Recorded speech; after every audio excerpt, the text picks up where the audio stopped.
and I'm going to be showing you some from the past.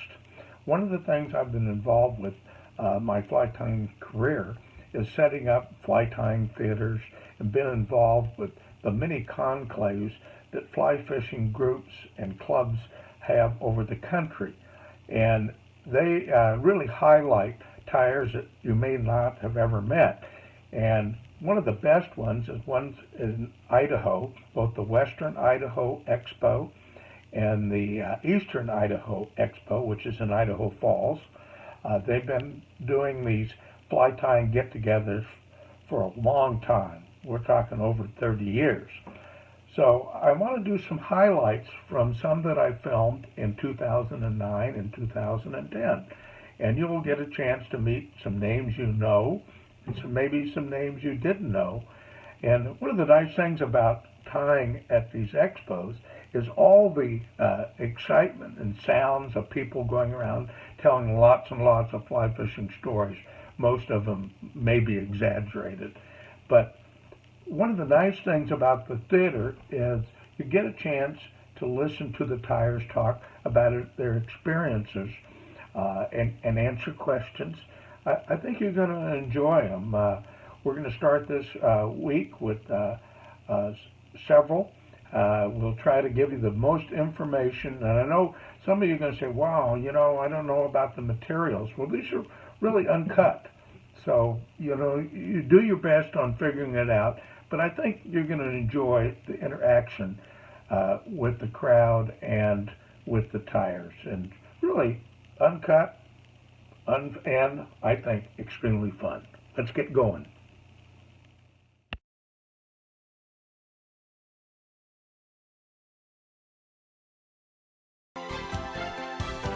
This next fly tyer is a Boise resident. However, his real fame as a fly tyer and a fly fishing guide came on the South Fork River in eastern Idaho. Now that's the South Fork of the Snake, where he learned the guiding skills to become one of the best guides, but most important, as one of the best fly tyers on the river. His flies represent so many of the different types of food sources that our western fish have.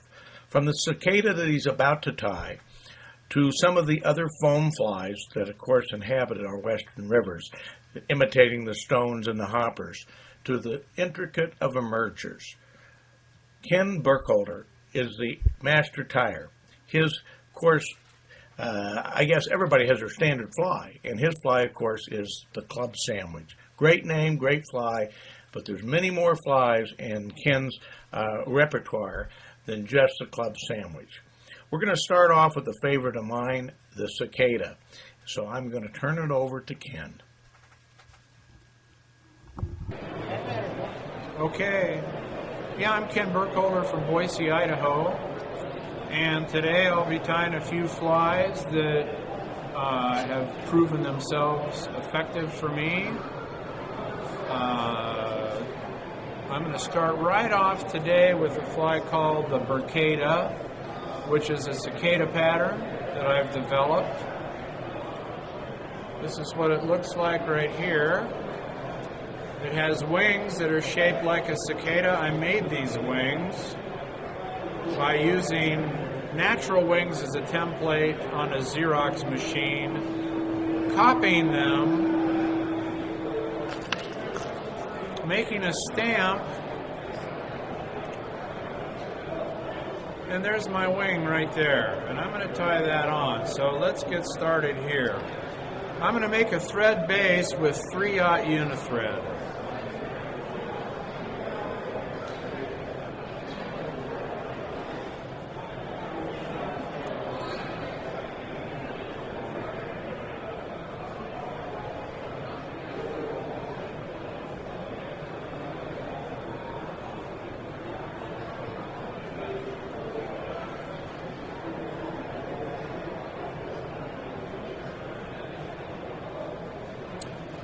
I've taken a piece of 1/4-inch foam and I fashioned it kind of like an odd-shaped football. I'm going to tie the shorter part of this football on top of the shank, and then eventually I will fold it over.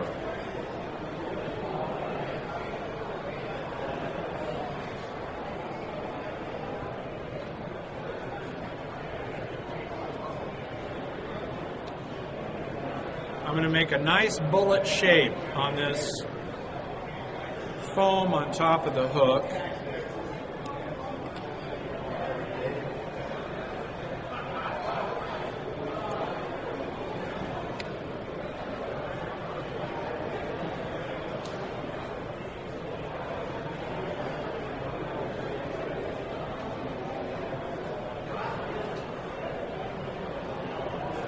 I'm going to tie this thread off right now momentarily.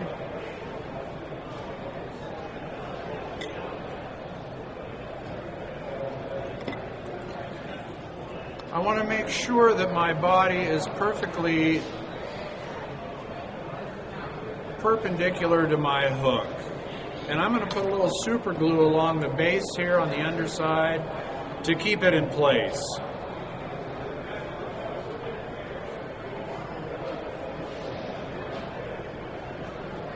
This will keep it from twisting on the hook, and that's really important. I will also put a little super glue on top.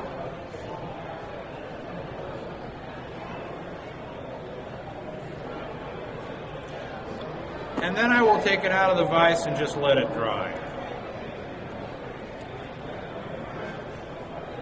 So here's a body that's been bound on the hook, super glued, and now all I need to do is do the ribbing and finish this. So I'm going to put my thread on here. I'm going to wind it down, and I'm going to add the ribbing, which is going to be one piece of pearl olive flashabou and a piece of 6/0 hot orange Danville's unwaxed thread.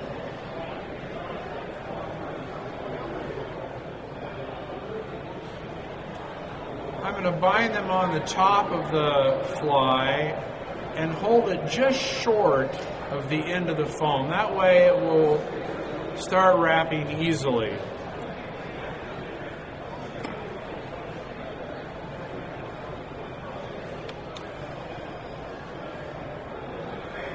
We're going to begin ribbing with the flashabou.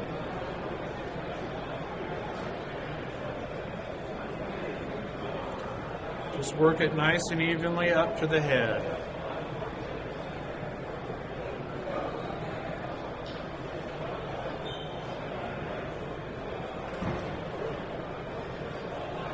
And then we'll tie this off.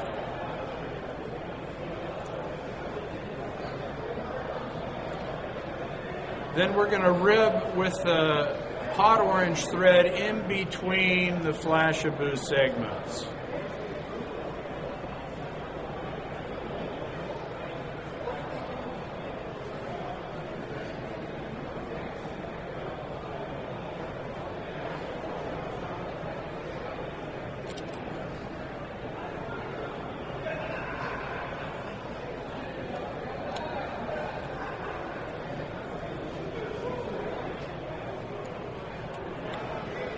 I'm going to now tie this off.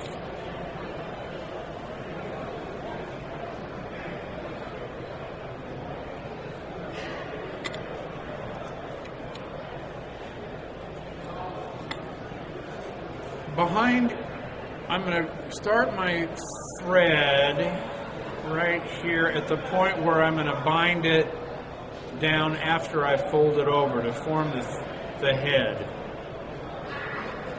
Tie the thread, I fold this over, and I bind it down.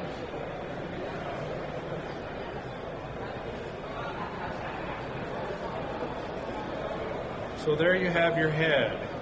And that looks very much like the profile of a natural cicada, which is really important. In order for me to keep this foam tight to the body, I'm going to super glue this.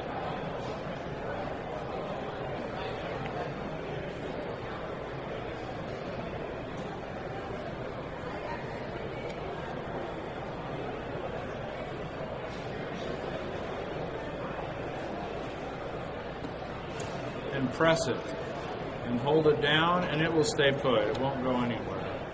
You can get rid of the excess super glue with the end of a paper match if you like.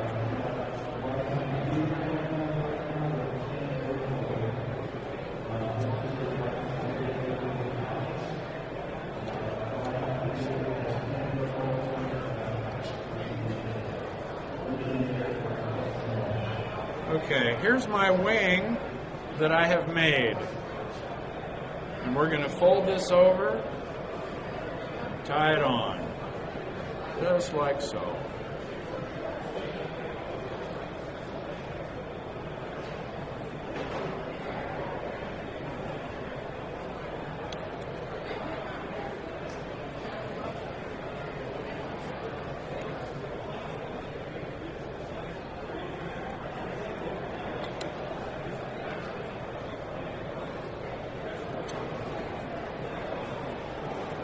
I'll tie the legs on with a couple pieces of sexy floss, one on either side.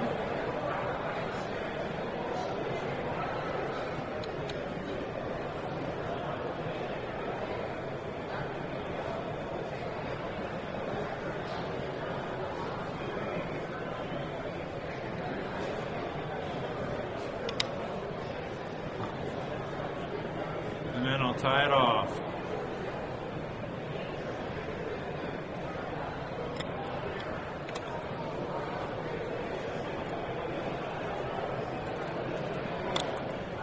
I'm going to finish gluing this fly now. Just watch what I do here.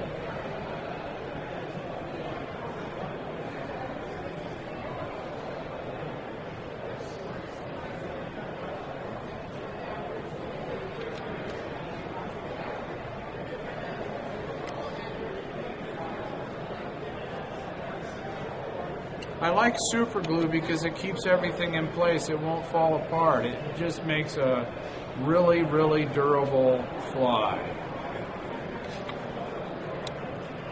And then I'm going to use this super glue brush and just brush the body on the bottom and the underside.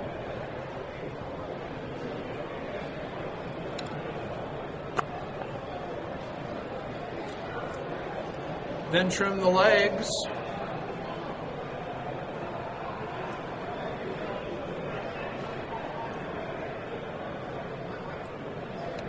And that's a burkada.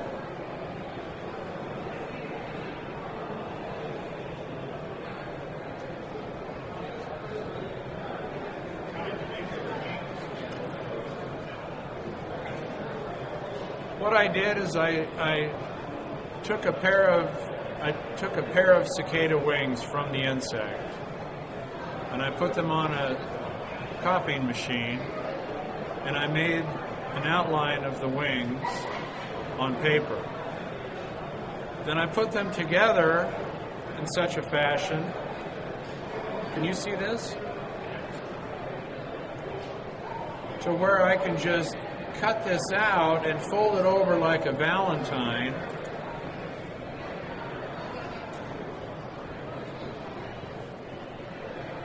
And have a pair of wings.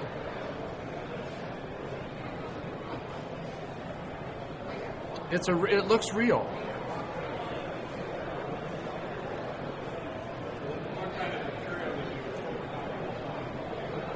Well, essentially what I did is I made a stamp.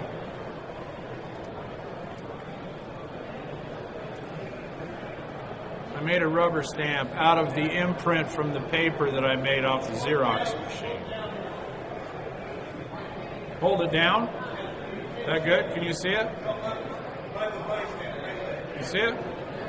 There's the stamp. Now see where you're at right now, Ken? Yes. That's when you can anything you show, that's where you want to show. Okay. So this is the wing pattern that I'm stamping on material to either burn or cut out.